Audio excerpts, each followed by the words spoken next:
Untuk orang kalau udah tidak jujur, sulit itu untuk diperbaikin. Kalau nyari pegawai, cari staf. Kalau harus boleh milih itu, pilih yang jujur atau pilih yang pintar. Ya, dua-duanya kita perlukan sih. Tapi kalau harus milih salah satu, kalau saya, ya seperti juga banyak orang gitu, banyak perekrut pegawai, kita akan, kalau nggak boleh milih dua-duanya, ya kalau dapat pintar dan jujur, wah keren. Tapi kan jarang manusia sempurna. Gue milih jujur tuh. Kenapa? Jujur itu karakter penting. Saya kan orang yang dianggap selalu mengedepankan menjadi guru tentang karakter. Betapa pentingnya attitude. Attitude itu adalah karakter. Jujur dulu deh. Nggak ada gunanya pintar tapi nggak jujur. Pintar nyolong. Nyolongnya pintar banget. Oke, jadi nggak ada gunanya. Kalau kita terima pegawai, nggak pintar, kita kan bisa kita sekolahin. Kita bisa kursusin. Kita bisa training. Kita bisa didik. Kita bisa kirim ke sekolah-sekolah terbaik. Tapi kalau udah nggak jujur, selesai lu. Ya.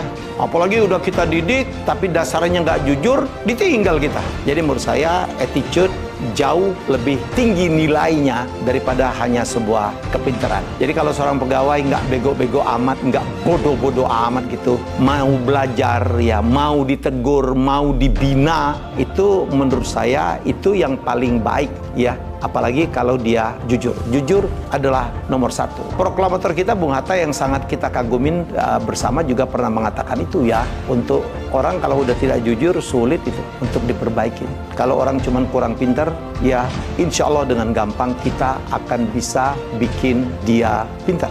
Nah, yang namanya pintar ini ada hubungan nggak sih dengan pendidikan tinggi? Bisa iya, bisa enggak. Tapi percayalah, ya orang bisa mengatakan ya bahwa untuk pintar itu nggak perlu pakai sekolah. Ya bisa iya, bisa enggak. Tapi saya, kakak saya, Tante Uyaya, kami bisa merubah nasib dari anak pedagang kaki lima karena bapak saya dulu sampai gadein rumah mengirim saya dan Tantowi untuk mencari pendidikan terbaik di Pulau Jawa. Itulah yang merubah nasib saya. Walaupun tidak semua orang yang berpendidikan tinggi juga berhasil. Ada yang biasa-biasa saja. Itu kenapa begitu? Karena karakternya tidak mendukung. Jadi kalau boleh memilih harus dua-duanya sih. Ya, pendidikan harus tinggi, setinggi mungkin bila perlu, tapi juga memiliki karakter yang baik. Nanti saya akan bikin deh konten lagi. Kenapa banyak sekali orang yang pintar secara akademik dari sekolah terbaik di masyarakatnya biasa-biasa saja. Jadi sekali lagi kalau balik kepada pembicaraan kita semula,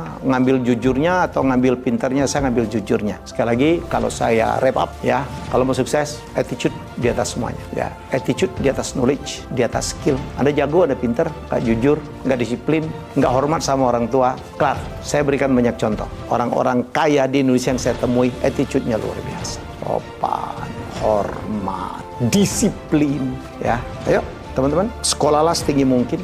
Carilah ilmu sebanyak mungkin, tapi jangan lupa karakter itu penting, terutama harus jujur.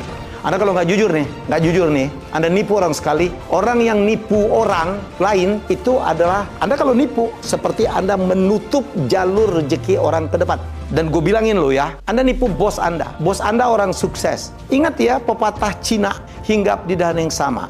Orang sukses, dia terkoneksi dengan orang sukses yang lain. Jadi kalau Anda tipu salah satu orang sukses, berita Anda nipu itu akan tersebar ke orang sukses lain. Dan jalan rezeki Anda tertutup. Itu yang terjadi pada orang-orang yang pernah menipu saya. Ketemu dengan saya dan pembicara lain dalam seminar bisnis yang diorganisasi oleh Sen Bosum tanggal 21-22 Mei 2024, 2 hari ya, di Jakarta. Silakan daftar di sini.